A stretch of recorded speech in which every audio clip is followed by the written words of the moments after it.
बात यहाँ पर आप बता रहे हैं वरुण, हमारे साथ हमारे संवाददाता और वरिष्ठ सहयोगी रवि शर्मा भी जुड़े हुए हैं न्यूज रूम से। रवि, आपसे जानना चाहेंगे, जिस तरह से वरुण भी बता रहे हैं कि प्रेस रिलीज में सिर्फ ये कहा गया है कि हिज बॉडी वो साउंड हैंग, यानी कि लटकी हुई हालत में सबसे पहले देखी गई 5:45 पर, लेकिन सुसाइड या मंशा या किसी तरह से जोर जबरदस्ती या हत्या इस तरह की कोई बात नहीं की गई है। हालांकि ये मैजिस्ट्रियल इंक्वायरी का विषय है, लेकिन अपने आप में यहाँ पर फूक फूक कर तिहाड़ प्रशासन भी कदम उठा रहा है। रवि, बिल्कुल सही कहा आपने। तिहाड़ प्रशासन यहाँ पर एकदम फूक फूक कर कदम उठाता हुआ दिखाई दे रहा है। अपनी तरफ से कोई बयान उसने इस पूरी प्रेस रिलीज में नहीं दिया। 3 से 4 लाइनों की ये पूरी प्रेस रिलीज है। और मैं आपको बताना चाहूंगा कि तिहाड़ जेल नंबर 3 के वार्ड नंबर 8 में ये घटना घटी है।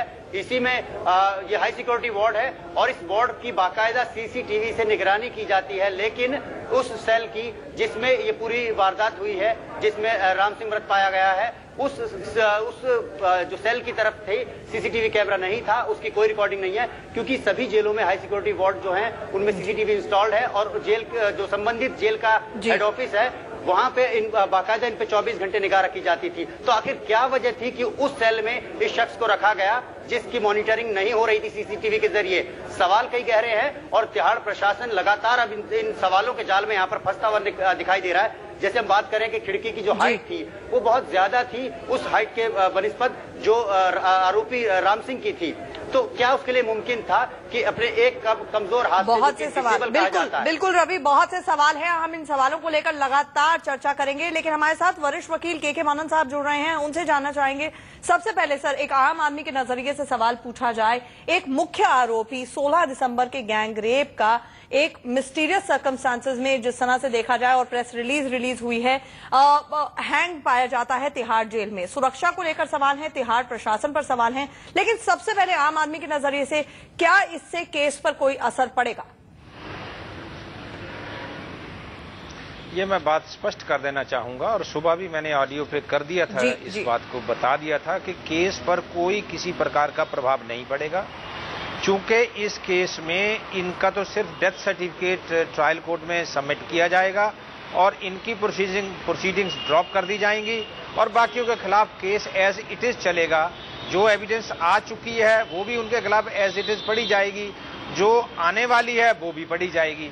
तो बाकी मुलजमों के केस पर इसकी मौत का किसी प्रकार का किसी तरह से भी प्रभाव नहीं पड़ेगा। मनन साहब, आपसे ये जानना चाहूंगी अब कि इनके खिलाफ भले ही केस अबेट कर जाए, लेकिन जो बाकी आरोपी हैं और जिस तरह से अब खबरें छन कर आ रही हैं, अब बाकायदा वो भी कहीं ना कहीं स्ट्रेस के अंदर थे। जिस तरह से राम सिंह की बात है वो सुसाइड वॉच में ऑलरेडी था, क्योंकि इस तरह की खबरें आ रही थी कि ये जो आरोपी हैं आपस में ही इंटरैक्ट कर रहे हैं।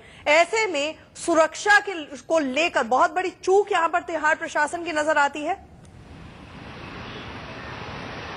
देखिए, अगर इस परिस्थिति में तो हमेशा जो ऐसे अंडर ट्रायल लोग होते हैं वो स्ट्रेस में तो आए जाते हैं, क्योंकि मीडिया का प्रेशर, समाज का प्रेशर और हर कोने से उन पर प्रेशर था।